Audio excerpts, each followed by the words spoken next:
All right, let's get started. Welcome everyone, and thank you for joining another ARD community webcast.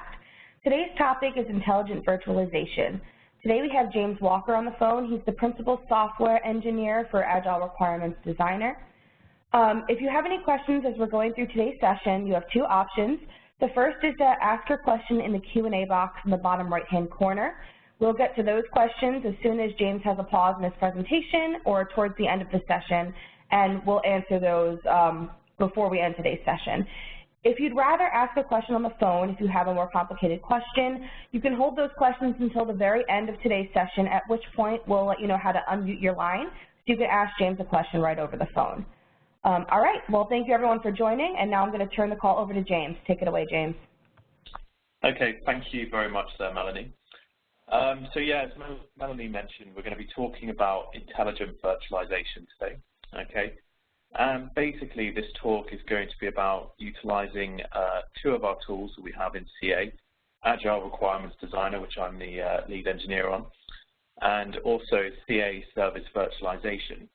And basically what we're going to be doing is leveraging both of these tools to investigate and take a look into how we can create better virtual services which are more information rich and are covering more of the inputs and outputs required.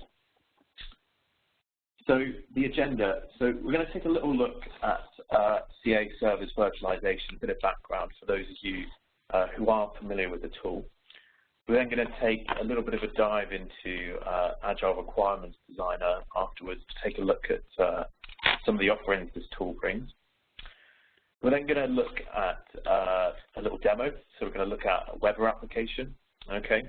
And basically what we're going to do is we're going to model some of the data traffic which is coming in and out of this application. We're then going to use this model to generate some web traffic, okay, which we're going to use to deploy a virtual service. So we're going to virtualize the back end of this weather application. Then we're going to take a deep dive into the back end to see how we're actually achieving this, how we're creating our intelligent virtual service, and some of the operations going on in the back end. So let's get started with CA Service Virtualization. So CA Service Virtualization operates by creating virtual services, okay, which in essence simulate the existence of a real service. So, you know, this could be a system or an API. Really, it doesn't matter. It's just any kind of facet which receives data and based on the data that we receive creates a response, okay? So CA Service Virtualization is the market-leading tool for any virtualization of services, okay? And you'll see here there's some statistics. You know, it's used at 5 of the top 5 telcos. It's used all over the world in many different forms and in many different industries. And you'll see here that there's a lot of real-world results using service virtualization. So we've had customers who have had up to 50% reduction in their application and dev test cycles. We can shift left with testing and service virtualization. We've had experiences where we've had 90% more defects detected. And, you know, the overall goal here is to kind of improve efficiency while, you know, reducing development costs and infrastructure costs. So today we're going to be looking at one specific element which we're going to virtualize. We're going to look particularly at integration testing, okay? So we've got a system, we've got a service backend, and we want to perform the integration testing to ensure that integration there between those two components is, you know, worthy of release, okay? So we want to assure that the quality of this component is there. Okay, so we're going to create test environments via software that exactly replicate the production infrastructure of this backend. And the idea is that we want to catch defects in unit testing where less expensive than, you know, overall on the full system. We can test components out of order when we need to. We can capture behavior of composite applications and avoid manual repetitive development of stubs or mock-ups, okay? So we're going to be particularly looking at across all elements of the software development lifecycle today. Okay. okay? So we're going to look at it from a developer perspective, a functional tester, and then also as an integration or performance tester, okay? And you'll see here that there's many benefits to each of these roles. So as a developer, I can eliminate wait time, waiting on dependent systems to reduce defects or to help me fix the defects. It's going to help me enable parallel development. I can eliminate mocking or stubbing because I can just create a virtual service on the fly using my model. We're going to improve agility, and then we're going to shift left by creating more test scenarios earlier on in our development stages. So similarly, as a functional and integration tester, we can eliminate the wait time so I don't have to wait for downstream systems to start test cycles. We're going to perform some negative test coverage, so some of the perhaps unhappy paths in our system, so validation failing or exception rules. Okay. We're going to take a look at providing stable test environments, so minimizing the delays due to the lack of stable middleware or back-end environments impacting the ability to develop and execute tests. And then from an integration and performance testing perspective, we can see how we can reduce infrastructure costs, eliminate environment sharing, and then also the scalability along with reducing transaction costs. So on to how service virtualization operates, or rather how traditional service virtualization has been utilized currently in many organizations. So we have this thing at the top here, which is a little JSON request for a web service, okay? And in this instance, we're looking at the Weber store, which we're going to be using in the back end, okay? So you'll see here that we've got some facets such as the postal code. And then based on this, we're going to come back with a response, okay? So given this input, this is the response I want to come out with. And these are called request-response pairs, okay? So we've passed these request-response pairs. Typically, these are manually written by hand into our service virtualization environment, and then we will spin up a virtual service based on these request responses we've input into the base system, okay?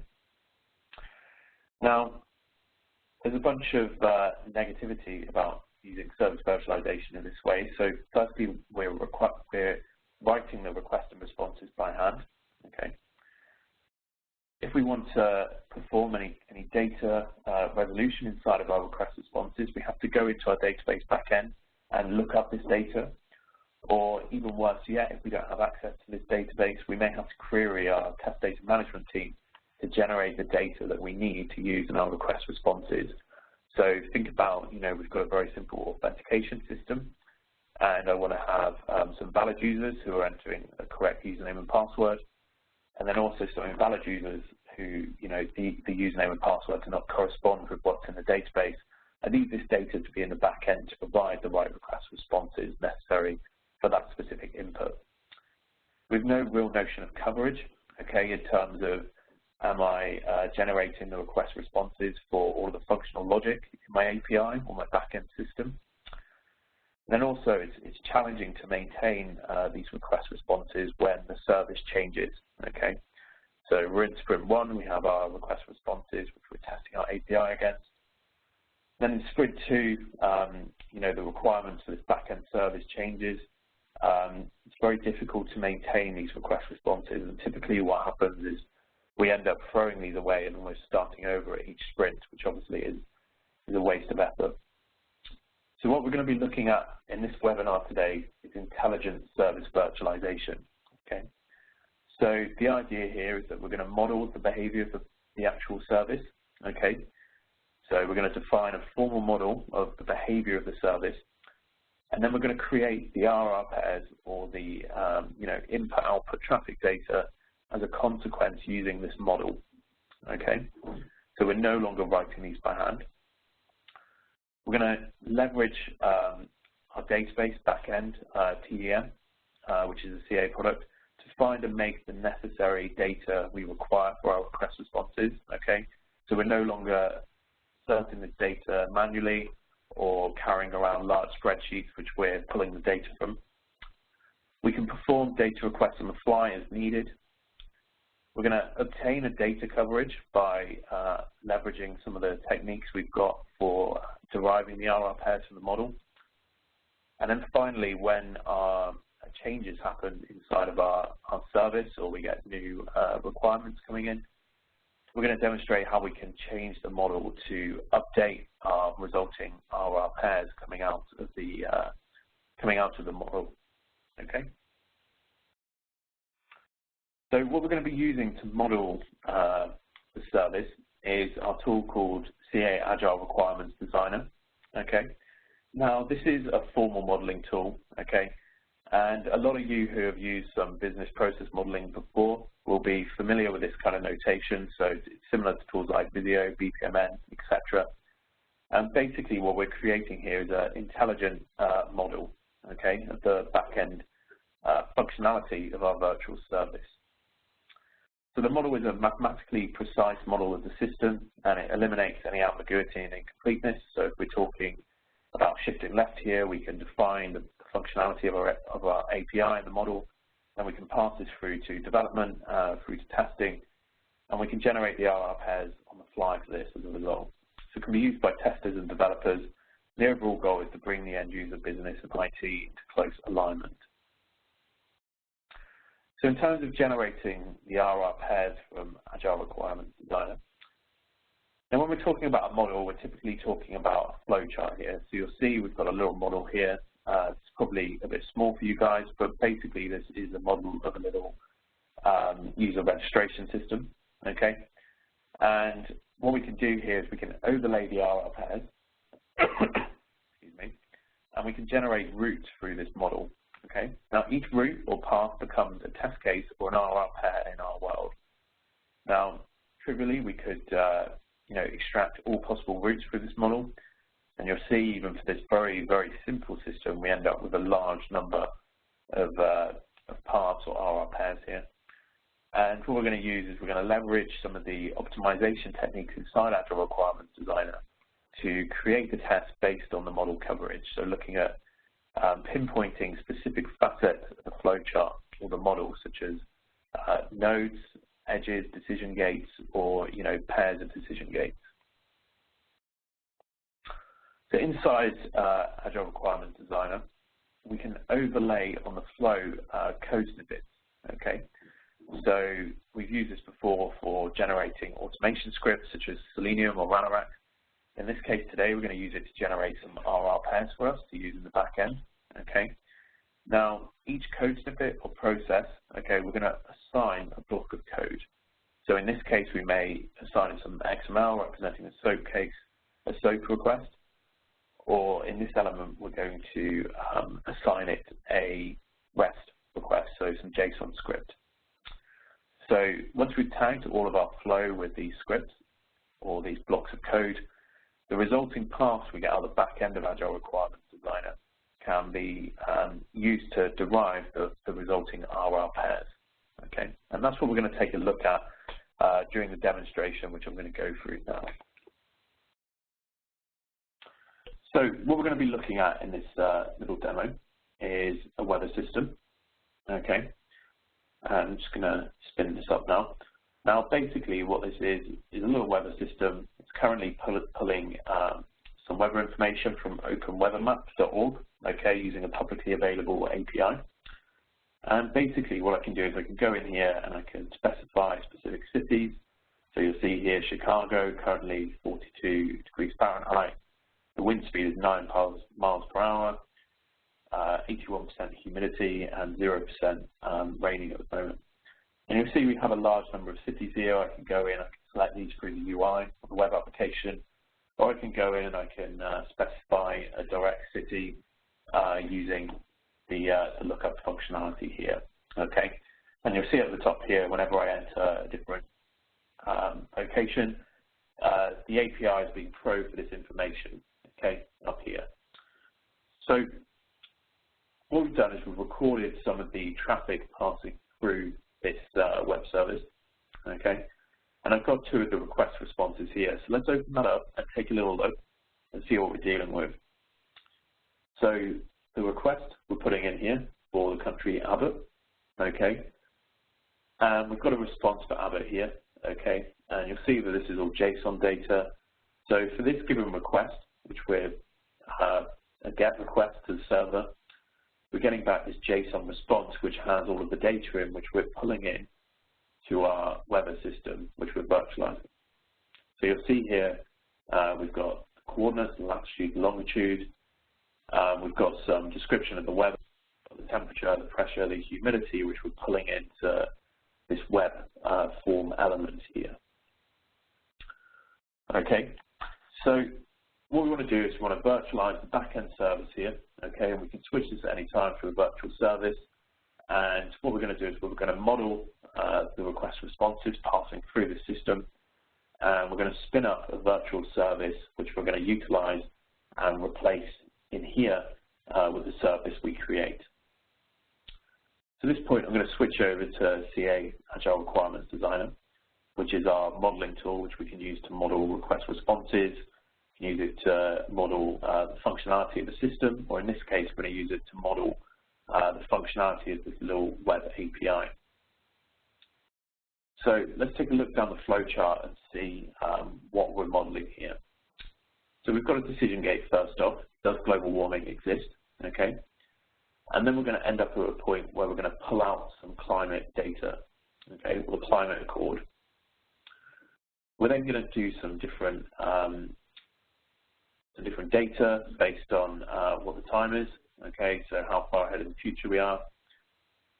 We're going to look at some magnitude information, okay, so we're going to virtualize some different weather scenarios here.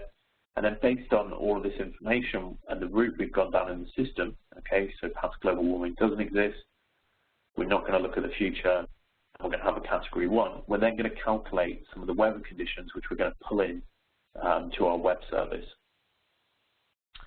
So what we've got going on in the back end here is we're going in and we're creating some test data. So if I take a look at, say, the magnitude here, and I go into my test data, what you'll see is that for a category 1, we're assigning some test data, so the magnitude is given a value of 1, and the wind speed is going to be in the range of a 74 to 95 mile per hour wind speed. So what we're using here is a little data painter expression. If I go in and I sign in, and I choose a correct level to resolve against, what you'll see is we have this data painter window, okay, and this has a large array of data functions which we can use. So think of these as little functions we can put in to create data for us. So here we're using a little round range, okay, and we're saying generate me a random number in the range of 74 to 95. So if we click resolve on that, you'll see that it comes back with a different number within that range every time, okay, and this is leveraging the CA Test Data Manager backend to resolve these expressions. So as we go down, you'll see that the wind speed, the numbers we're using for the round range here become very large. When we go to category 5, we're looking at 157 to 253 mile per hour wind. Now, if I go into one of the other blocks here and take a look, if I go into the get data from TDN function, what you'll see is that we've got some very interesting expressions going on here. So if I take a look at the city, okay, what you'll see is that actually we're performing a little SQL query, okay. Now, what I'm going to do is I'm going to click resolve and show you what's coming up here, okay. So you'll see I've hit resolve, and it's come back to me with a city here, okay. Now, in actual fact, what we're doing here is we're calling a profile development, and we're running a little SQL query where we're saying get a city from the table city lat long. Now, in actual fact, what I've done here in CA Test Data Manager is I've created a little table here, city lat long. So you see on the left-hand side, I've got that in my environment. And basically, what I have here is I've created a little data pool, okay, consisting of all of the cities, states, countries, the distances, the latitude, longitude, and the zip codes for all of the countries that I'm interested in creating for my virtual service, okay.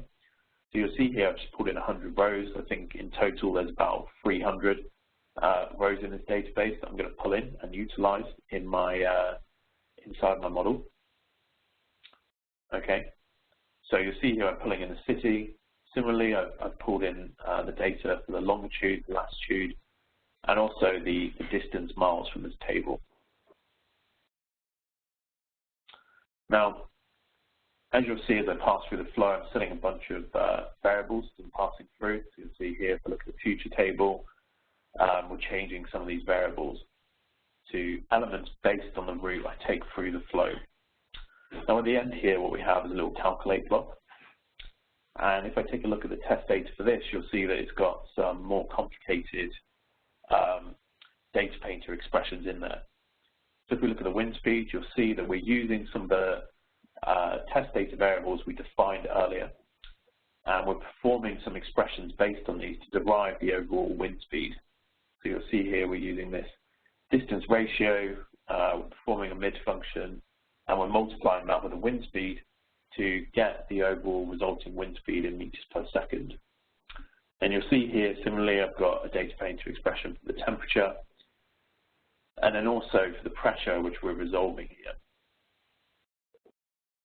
Okay, now, in terms of creating the RR pairs for this, so you'll see that we've generated the data in here. Okay, we're pulling that in from our backend database. Based on where I'm going through the flow, I'm assigning variables. Now what I want to do is use those variables to create the request responses from my model. Okay, so in the back end here, I have a little automation configuration. And you'll see here that basically I've got a little template for a request.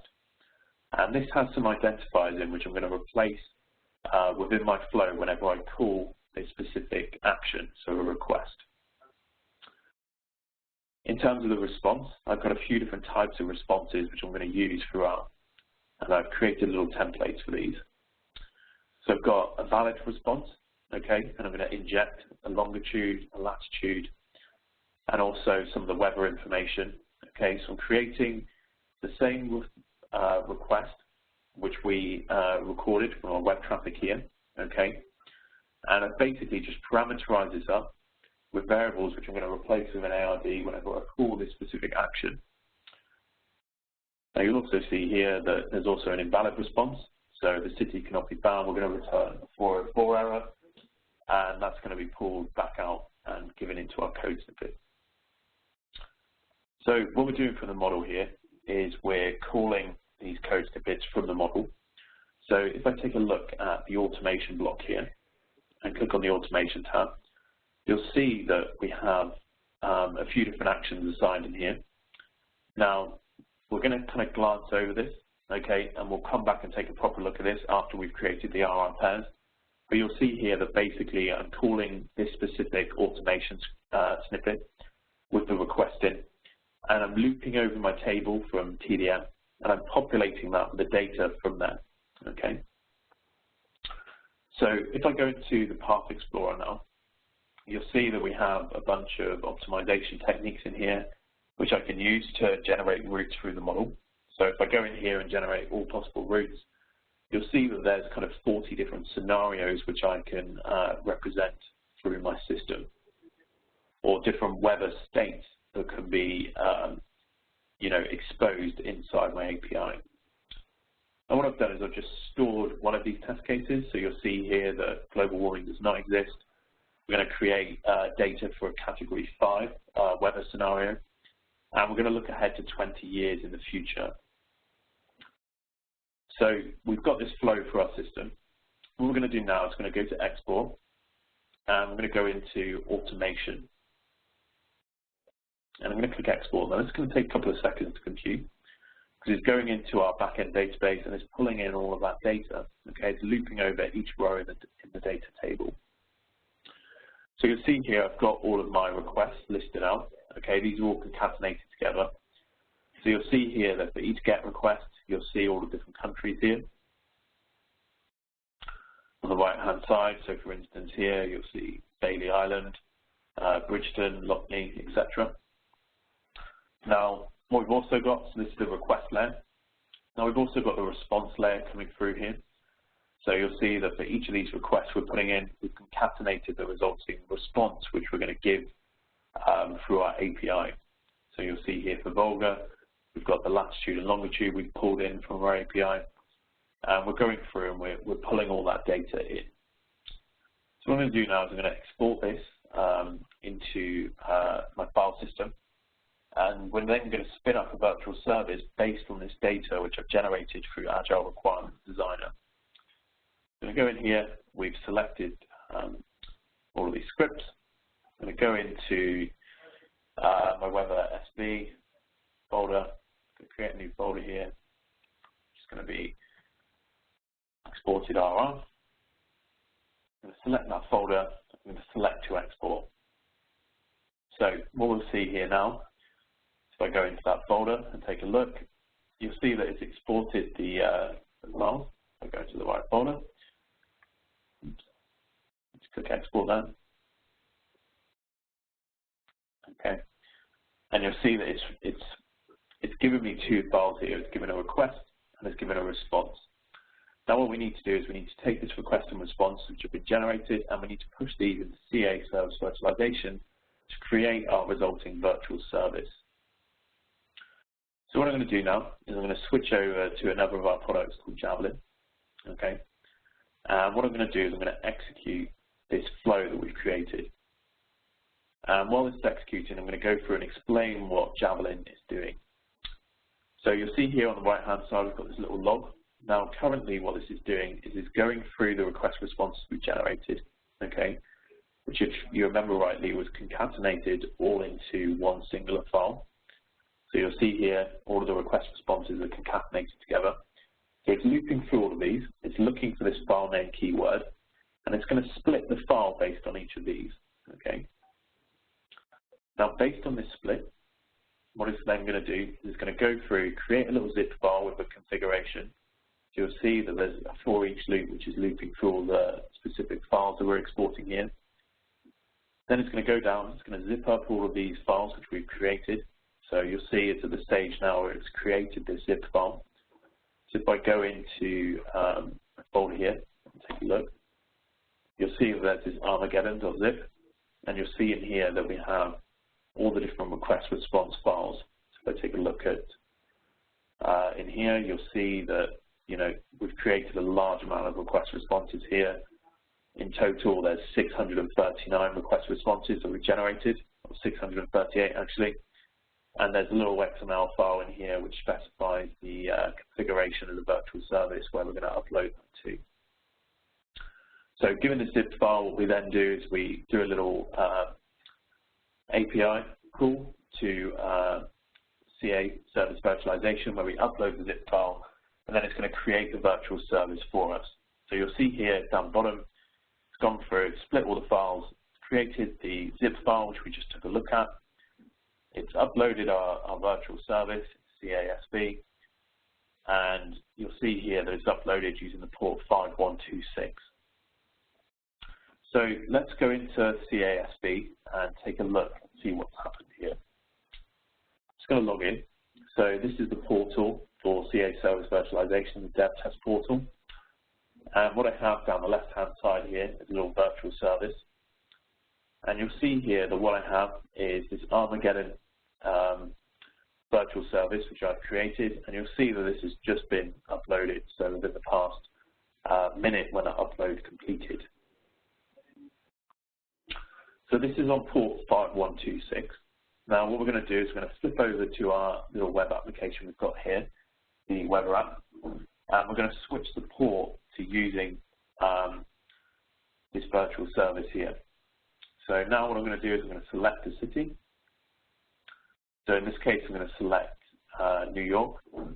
And you'll see here that for New York, it's come up with 164 mph wind speed, okay, 99% humidity, and 34 degrees Fahrenheit. If I take a look at some of the other cities, such as Chicago, it's come up down here, we're at 152 mph, okay. I can go through and I can look at all the different cities. Now what we're seeing here is the data which is being pulled from our virtual service, which we've been uploaded, which we defined from the model. So if you remember, inside the Path Explorer here, we generated the request responses for a magnitude category 5 weather storm, okay? So based on the model we've created, we've pulled in request responses into our weather app application. And that's why we're seeing the data pulled in here. So let's take another little look and see what's going on inside CA Agile Requirements Designer. Okay. So as I said, we're using the automation backend, which has our request responses in. So you'll see the template for request. We've got another template for response. Now, the other element we've got to play, which I didn't touch on initially, was we're also creating a little command line file here. Okay, so we executed the Javelin flow to upload these request responses. Okay, now this Javelin flow can also be executed by a CLI. Okay, by the command line interface we have available. So we can embed this into our CI/CD environment. Okay, so we would just add another action in there where we're calling this little batch file which we're outputting from Agile Requirements Designer. And you'll see that at the end here, we're doing a little call to the Javelin executor. We're going to pass in this specific script, and it's going to go through and run the Javelin code on this file. So we can embed this in our CI/CD environment. Now, what I also wanted to just take a quick little look at was the automation code, which we're calling from Agile Requirements Designer to create those resulting request response pairs. So you'll see here that what we've got here is we're calling the response, okay, action, and we're calling a valid response in this case. So we're only creating valid data here. Now, what we've got to assign to this as well is a little repeater, okay. And what this is going to do is it's going to, if I open up the data pane here and take a look, what you'll see is it's going to give us the information from each of the rows inside the table we had inside our data maker screen. So it's going to loop over all of these data items and it's going to inject them into the code which we reference here from Agile Requirements Designer. And this is going to formulate the resulting automation script or resulting request response pairs which we've pushed out. So you'll see here that we've got another one for the request where we're calling a valid request and we're injecting that with the current city which we're using, which is pulled from the data maker table as well. So this is showing you how to create an intelligent virtual service. So we've modeled the overall behavior of this specific function of the service which we're virtualizing. So we've created some decision gates in here which specify the behavior of the system. We've pulled some data from a backend database using Test Data Manager. Okay, so we've pulled that in using our little data pool which we've created here. Based on the flow, we're then setting further parameters, okay, such as the magnitude information which we're giving inside this magnitude decision gate, okay. Based on the variables which we've set throughout the flow, we're using that to calculate the current weather conditions. So we're using that to calculate the pressure, the temperature, the wind speed, and also the distance. And then finally, what we're doing is based on all of this data which we've created, we're injecting that into a valid request, okay, and we're injecting that into a valid response. So we end up with our concatenated request responses, which we're then passing into Javelin to decompose and upload into CA Virtualization to create and virtualize our weather system, which we can then utilize here. So that's it for the demo. Hopefully that's given you a clear understanding of the power of using CA Agile Requirements Designer to model the behavior of a service and then overlay the request responses. So in summary, we took a look at traditional service virtualization, okay, where the RR pair generation is currently a manual process, okay. It's a non-trivial task to align the right data, okay. When the tests change, we typically throw away our RR pairs and start over. Now, what we've looked at in this webinar is intelligent virtual services with CA Service Virtualization combined with CA Agile Requirements Designer. So we've modeled the behavior of a virtual service and we've created the RR pairs for the virtual service on the fly. And we've then spun this up into a virtual service using Javelin. We then found and made some data in the back end which we required. So in this case, it was the different locations which we wanted to generate the request responses for.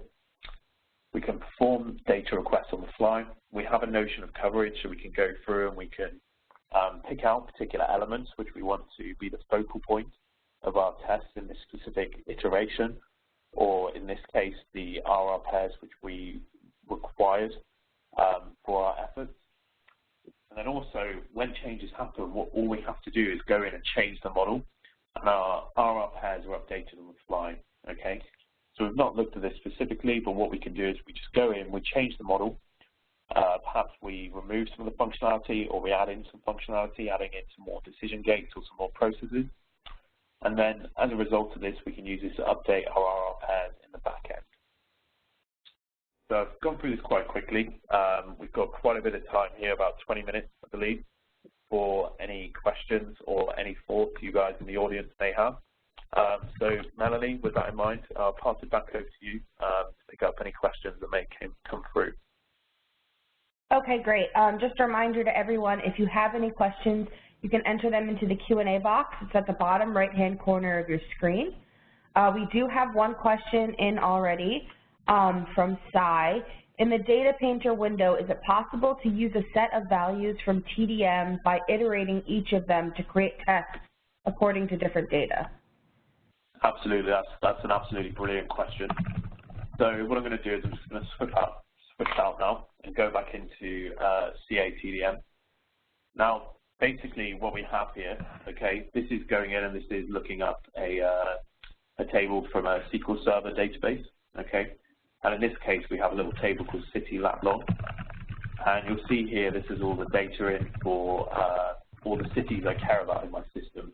So you'll see I've got all the cities listed down here, all the states, the counties, and some other metadata which I require to create my virtual service, okay. Now, inside ARD, what we're doing is we're calling these elements, right? So you'll see here that for each of the test data elements, I'm going in and I'm pulling in a city, a longitude, a latitude, and a distance miles. Now, what's going on here is we're actually looping through each of these elements in the table. So actually what I'm doing is I'm creating the request responses for each city which I'm interested in. So I'm looping through this whole table. So how we've done that is if I go into the automation, what you'll see is that there's this little element here which is called a repeater, okay? What this repeater is doing is it's basically looping over the whole table. So in essence, in answer to your question, yes, we are able to do that. We have the concept of repeaters, okay? And the repeaters allow us to loop over every element in the table. And what that repeater is going to do is then pull in the right data such that when I perform the matching on my request response template, it pulls in that data for that specific element which I'm looping over, okay? And that's how we end up with, from this one stored path that we had, okay? So here we generated all the data for a magnitude category 5. That's how we ended up with all of the requests and responses concatenated together for each city. So we just concatenated these. Hopefully that answers your question.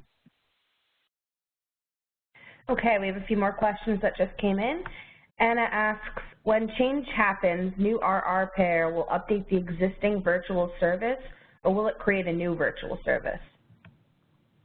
Sure, so we have the option there, okay? So inside Agile Requirements Designer, all we're doing is we're just changing the logic of how our model looks. So say, you know, in our system, global warming does not exist anymore. All we have to do is delete that specific element, or perhaps we go in and add in a load more logic, either over to the side or embedded in the logic we already have in our flowchart, okay? Basically, what we do then is we create the request responses, we export them again for Agile Requirements Designer, okay? And then we have two options. We can either use them to update our existing virtual service, okay, so we can replace the request responses currently injected in there, or we can go in and we can create a new virtual service, okay? So perhaps I host that on a different port or give it a different name. So we have both options at play there. We can either update or we can replace.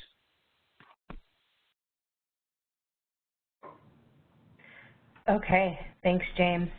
A few more questions. Lassa asks, does creating a VS using hundreds of RR pairs create a performance issue of any kind, rather than creating a VS with simple scripting or integration to TDM to use generated data? So that's a very good question. So from our experience, we've had virtual services with millions of RR pairs in, so I do not believe that this would, create a performance issue from our perspective. We can handle whatever we're throwing at it, essentially. Hopefully that helps. Okay, another question. Are you using Lisa Invoke API to deploy those RR pairs? Yeah, so CA Service Virtualization has a publicly available API. It's on 1506 perhaps. Can't remember the exact port or the exact location, but basically all we're doing is a little web API call where we're injecting this zip file we created with all the request responses in. What you'll see inside here, if I organize this by type, you'll see that there's a little XML file in here, okay, service properties. What this has inside embedded in it is the name we're going to give our virtual service and the port we're going to host it on. So we have the zip file of our request responses and our configuration. We're just sending this via a little post request to the available SV API, which is then creating the virtual service for us on the fly. So as I say, we can inject this into our CI/CD pipeline, and we're just using Javelin to orchestrate this process. We could be using release automation or some other workflow engine to do that process for us.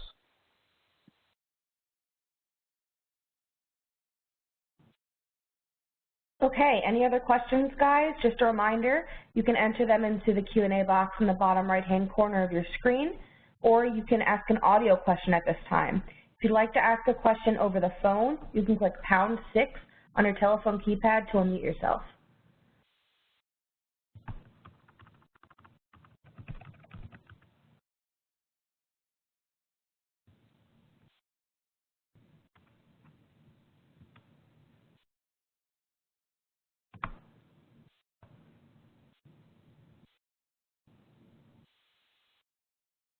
Okay, if there are no more questions, then I think we'll go ahead and wrap up today. James, did you have anything else to add?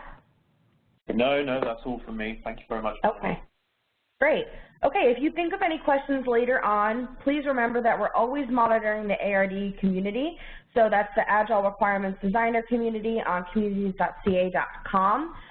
You can ask any of your questions there, and we'll get a response to you as quickly as possible. This webcast did qualify you for one professional development unit.